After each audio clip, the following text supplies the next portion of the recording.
abra sua Bíblia no livro de Atos dos Apóstolos, capítulo 11, e o versículo de número 20. Aleluia. Essa mensagem, essa semana, esse trimestre da revista Escolamento Dominical, que a gente está estudando, a igreja para os gentios. E é uma mensagem que é voltada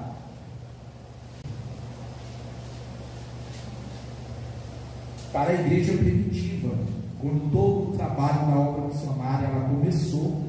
Aleluia. Atos dos Apóstolos, capítulo 11, versículo 20 em diante. Glória a Deus. Aliás, no versículo 19 diz: o evangelho pregado aos gentios em Antioquia. Atos dos Apóstolos, capítulo 11, o versículo de número 19 até o versículo de número 30. Glória a Deus. Diz assim a palavra de Deus: e os que foram dispersos pela perseguição que sucedeu por causa do Estevão, caminharam até a Fenícia, Chipre e Antioquia, e não anunciando a ninguém a palavra, senão somente aos judeus. E havia entre eles alguns varões de Chipre e de Cirene, os quais, entrando em Antioquia, falaram aos gregos, anunciando o Senhor Jesus. E a mão do Senhor era com eles, e grande número cresceu e se converteu ao Senhor.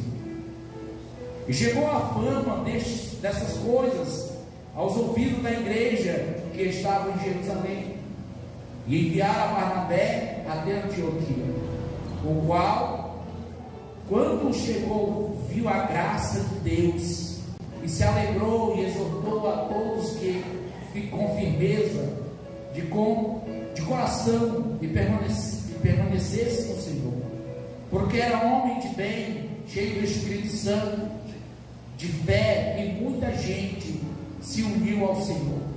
E partiu Barnabé para Tarso à busca de Saulo, e chegando os conduziu para Antioquia. E sucedeu que um ano se reuniram naquelas igrejas e ensinaram muita gente em Antioquia, e foram os discípulos pela primeira vez chamados de cristãos. Naqueles dias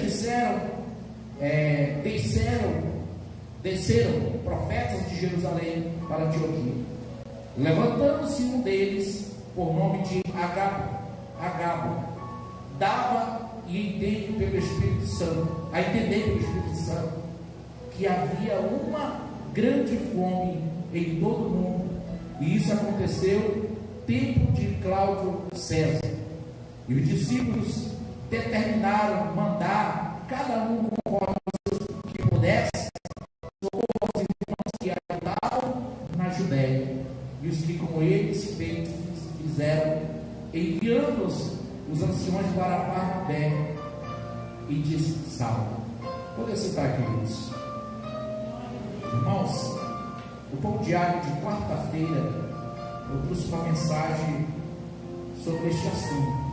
Eu senti no meu coração de compartilhar com a igreja esta palavra.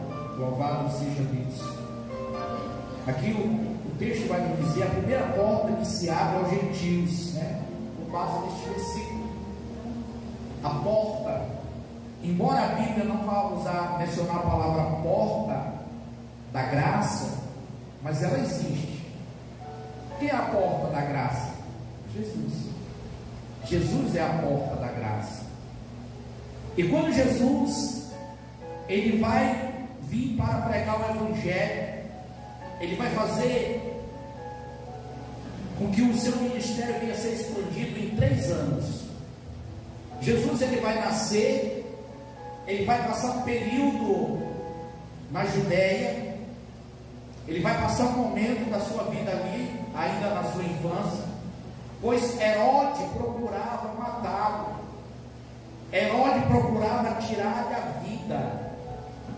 E aos 12 anos Jesus vai aparecer no templo, e os doutores da lei, eles vão ficar admirados, pasmos, porque tudo que eles perguntavam, Jesus respondia com sabedoria. E para eles era demais ver um adolescente de 12 anos falando sobre a lei com tanta autoridade e propriedade.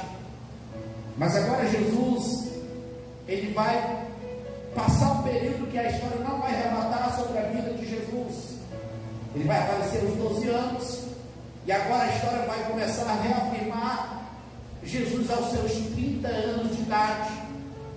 Então logo a gente vai entender que esse período Jesus, ele foi uma pessoa meio que comum, entre aspas. Por quê? Porque o seu ministério, ele vai precisar ser conhecido aos 30 anos de idade, quando ele vai ter aquele encontro com João Batista ali no Rio Jordão, e vai ser batizado nas águas. Então ali a gente vai ver o início de um ministério novamente de Jesus. É tanto que João Batista vai dizer: eu vos batizo com água, mas há de vir um após mim que vos há de batizar com fogo, e fogo do Espírito Santo. E agora a gente vai ver aqui a igreja, ela começa em Jerusalém. Jesus passa pelo período de tempo dos 3 anos dos seus ministérios. De 30 aos 33 anos Jesus é crucificado, Jesus é pendurado no madeiro, mas ao terceiro dia ele ressuscitou. Ao terceiro dia Jesus ressuscita dos mortos. E agora Jesus vai ficar com os seus discípulos por 40 dias. E nós vamos ver a história de Jesus falando. Ele vai ter um encontro que as mulheres vão chegar e dizer: Jesus não está morto, ele ressuscitou. Os homens estavam tudo escondidos. E Tomé vai dizer: eu só acredito no seu filho.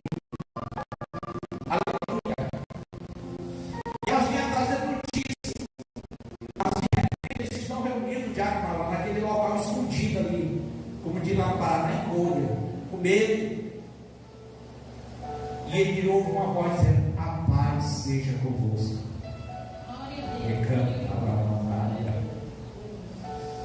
Quando Pedro ouviu aquela voz dizendo: a paz seja convosco, ele vai dizer: eu sei, eu conheço esta voz, eu sei quem está falando, é o meu mestre. Aleluia.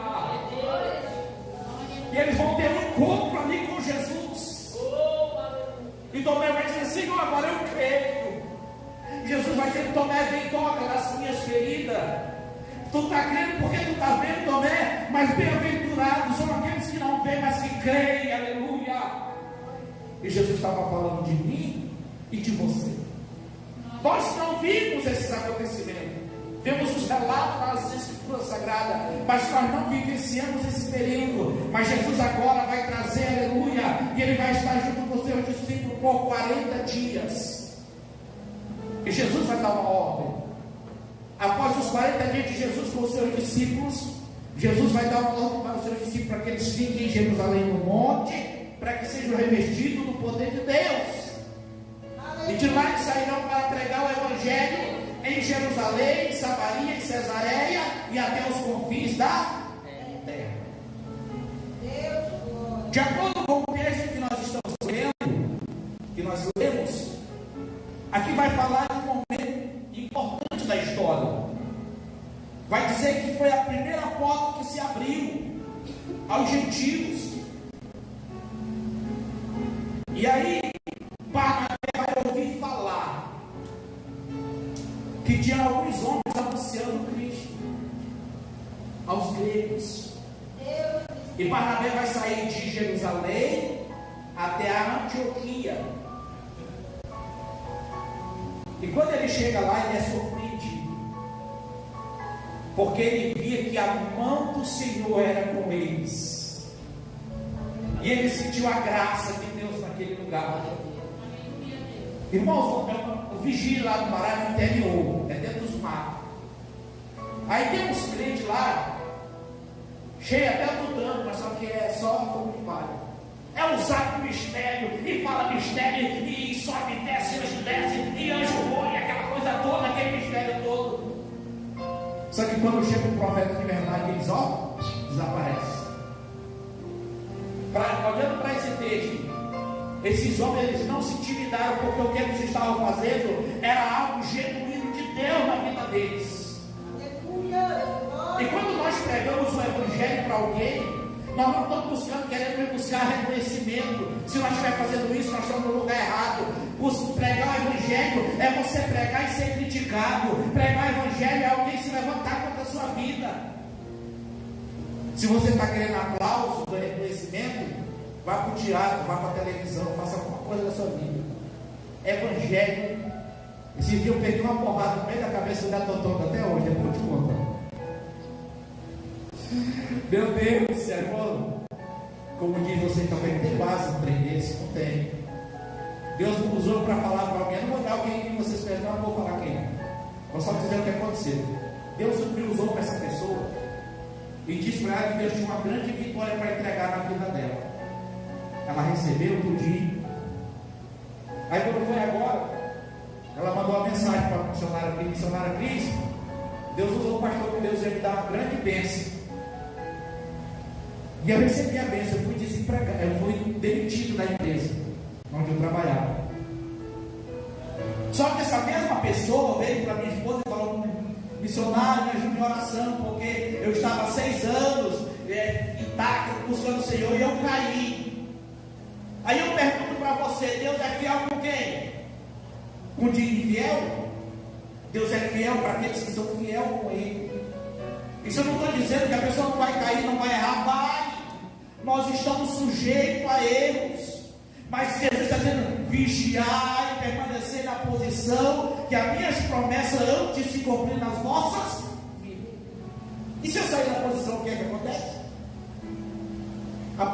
Essa promessa, ela pode até ainda acontecer na minha vida, mas ela pode estar pertinho de minha vitória. Você quer ver uma coisa? Por exemplo, já vi muito Deus usar alguém e dizer: olha, Deus manda te dizer que o teu esposo, a tua esposa está chegando, vigia. Aí o que é que o diabo faz? Coloca um prato bem gostoso na frente, seja dele ou dela. Ah, é de Deus, porque Deus falou que a minha bênção estava chegando. Vigia, irmãos. Tem um pastor lá no Pará que ele diz assim: irmãos, quando tu vê um negócio muito assim, cheio de caqueado, junta que é laço. Junta que é laço. Porque as coisas de Deus, ela não deixa confusão. Mas se nós tivermos muito sem vigiar, o inimigo pode nos derrubar, irmãos. O inimigo pode nos derrubar. É igual alguém, a pessoa está orando para Deus que abençoar com o carro. Aí vem um camarada vendendo um carro bonito. Você olha o carro, está pintado de lataria.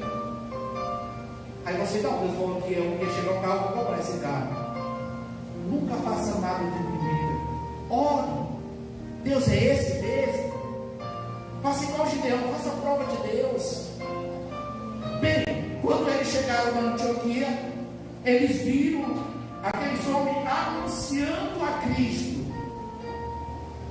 E Barnabé, cheio da presença de Deus, pôde observar uma coisa: que eles eram homens cheios do Espírito de Deus, e a graça de Deus estava com eles, porque eles pregavam o Evangelho e vidas se convertiam ao Senhor Jesus Cristo de Nazaré.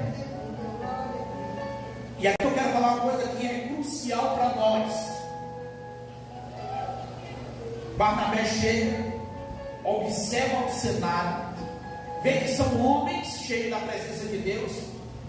O que é que ele poderia dizer? Olha, vocês estão cheios da presença, isso mesmo, eu vou colocar vocês como pastor aqui na frente dessa obra. Sabe o que é que Barnabé faz? Ele deixa os irmãos na Antioquia, vai lá em Chipre buscar Saulo, e vai trazer Saulo de Tarso, melhor dizendo, e traz Saulo, e eles vão ficar na igreja durante 1 ano, sendo instruídos na palavra de Deus. E o texto que nós lemos vai dizer que eles foram chamados depois de 1 ano de discipulado de Armão. eles foram chamados pela primeira vez de cristãos. Nós temos vivido inversões de valores. Antigamente, para alguém chegar ao pastorado, tinha que fazer bacharelado, tinha que estudar, fazer seminário, igual o padre até hoje. A Igreja Católica ela é muito eficaz nessa área. Alguém para se tornar um padre, ele precisa cursar a catequese, a Eucaristia, fazer o juramento, uma cara de coisa. Se eu não estou enganado, são 5 anos de estudo para que ele venha se tornar um padre. Hoje está assim: rapaz, pobreiro, tu é uma bênção, tu é tocha. Vem pra cá, rapaz, eu te boto um pouco na frente do pastor aqui da aula. É de Deus falando, não é Deus que está falando. Aí, se alguém que está na rua dizer, não, eu vou orar ao Senhor. Não, rapaz, Deus já me revelou. Aí, eu estou vendo aqui, ó, o monte descendo aqui, ó. É Deus. Aí às vezes a pessoa vem, não é nada daquilo. Eles foram instruídos, eles foram ensinados durante 1 ano, foram capacitados para aquele ministério. É provável, o texto não vai dizer que alguma vez daqueles possa ter dito assim: não, isso aqui não é para mim, não, você é fora. Eu me lembro que a igreja lá no Pará não era a igreja a qual fazia parte. A igreja Deus e Amor, do Pentecostal Deus e Amor, eu admiro muito eles. Tinham 12 jovens que queriam ser batizados nas águas. Então o pastor lá falou assim: vocês vão passar pelo estudo. Sabe quantos no final desse estudo duraram ou permaneceram? 3 de 12. Isso dá o quê? 1/4, né? 12 são 12, 3 são 4. De 12 pessoas, 3 pessoas foram consagradas. Consagradas não, foram batizadas nas águas. Quando conforme o negócio ia afunilando, eles iam, ó. Mas hoje nós temos vivido, nós queremos, as pessoas, a maioria, quer estar à frente. E não é errado. Não estou dizendo que é errado você querer ser uma liderança, mas se prepare para ser uma liderança, para que no dia que a tua oportunidade chegar, seja no tempo de Deus, você vai ser honrado por Deus, pessoas vão ser abençoadas através do teu ministério, e você vai aprender a cuidar de vidas. Primeiro nós temos que procurar nos sarar. Como é que um doente vai cuidar de outro doente? A Bíblia fala sobre isso. Primeiro temos que procurar estar sarado. Como é que nós vamos pregar sobre perdão se eu não consigo perdoar? Como é que eu vou pregar sobre humildade se eu não tenho humildade? Às vezes eu posso achar que eu estou arrasando aqui, mas você que está dizendo, a humildade passou, foi longe isso aí. Pensa ou não pensa? Pensa, irmão. Sabe por quê? A gente não sabe qual é o pensamento que está. Mas quando alguém que está pregando, que vive o que prega, você diz: glória a Deus, louvado seja Deus na vida deste homem, louvado seja Deus na vida dessa mulher, porque verdadeiramente o que ele prega, ele vive na sua essência. Paulo vai dizer à igreja de Efésios: toda a vida que eu venho ter convosco, eu venho pregar o evangelho pleno de poder de Deus, não de falar, mas de viver, de prática, na sua essência. Quem acusava Paulo? Tentavam matar Paulo, por quê? Porque Paulo pregava o evangelho verdadeiro. Ele vai dizer: olha, tenham muito cuidado após mim, porque haverão de vir que são mercenários, pregando todo o vento de doutrina para vocês. Tenham cuidado, vigie, esteja atento. Paulo ensinava isso. E agora Paulo vai vir para a igreja de Antioquia e vai orientar, vai instruir esses crentes. O que é que aconteceu? A igreja cresceu. Existe crescimento na igreja, irmãos, que não é de Deus. Mas pastor, todo crescimento é de Deus. Não. Tem crescimento na igreja que não é crescimento, é inchaço. Por que é inchaço? Você acha que uma igreja que está pregando o evangelho do reino, você vai encontrar gente de toda maneira em cima do altar? Não. Se tiver, está tudo errado. O altar é santo, a igreja é santa. Aí quem prega isso está uma coisa, mas quem faz parte da igreja, do hall de membro da igreja é outra coisa. E sabe o que é que eu fico pensando? Que muitas das vezes, se você chegar lá no fórum, vamos usar um fórum, vai eu chegar de camiseta e pergunta, eu entro lá? Não entra, né? Chegar a mulher lá com a roupa, com a blusa, tomara Deus que caia, ela entra lá? Tomara que caia, né? Fala. Não entra. E por que na igreja nós queremos vir de qualquer maneira? Irmão, eu vi um vídeo esse dia, eu vi um vídeo que não é real, eu falou, irmão, tem misericórdia. A moça cantando aquele, eu só quero que cuide de mim, eita, que presença é. Mas quando você olhar para ela, você vê a presença da pombagira. A jovem cantando aqui no altar, com um vestido com a marca certinha aqui, sem sutiã, o bico no peito, ela estava quase rasgando o vestido dela. Se eu achar, eu vou mandar para o de vocês. E o irmão está dizendo, irmão, que evangelho transformador é esse? Está transformando sim, as pombagiras se revelando dentro da igreja.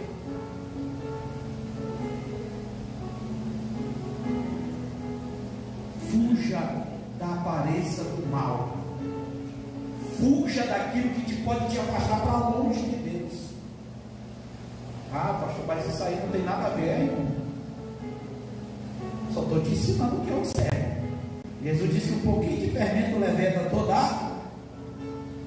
Um pouquinho. Ali tinha muito fermento, era um pouquinho de fermento basicamente. Aí a pessoa vem para cima do altar daquela maneira. Aí ela vai querer que os homens que estejam ali, não, pastor, mas é tudo homem de Deus, irmão? Nós somos tudo homem de Deus, mas é que eu sou homem de Deus, eu sou homem. Você é mulher. É igual chegar o cara todo musculoso, não é musculoso nessa área aqui igual eu, não, é aquele musculoso mesmo, todo saradão aqui, suado, puxando as pontas do corpo. Aí as irmãs estão aqui, eita, meu Deus, que vaso. Jesus, se eu fosse a tampa desse vaso, meu Deus! Sensualidade na igreja, irmãos. Induzindo a igreja a pecar. Por isso que diz que todo pastor é buchudo, graças a Deus. Isso não chama a atenção só na minha esposa.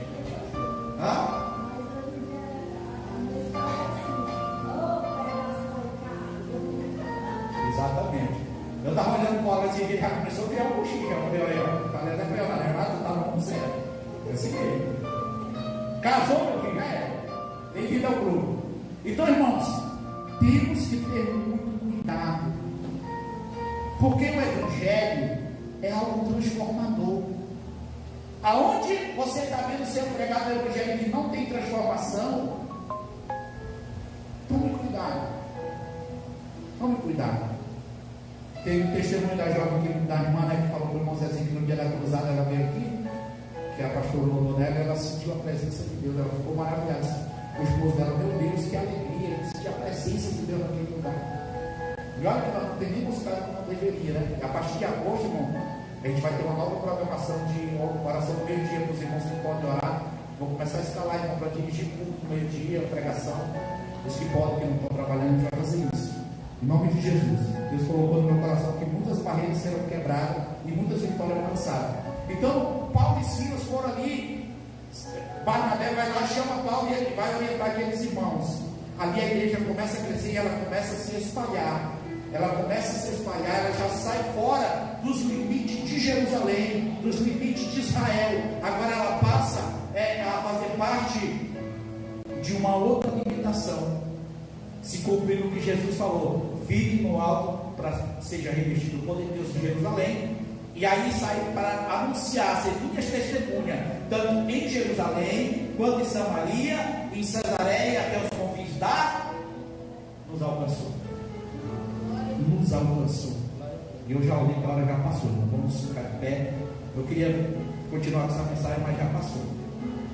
Glória a Deus. Mas o que é que acontece quando nós somos preparados por Deus? O Senhor não deixa nos desamparar em momento algum da nossa vida. Amém? Glória a Deus.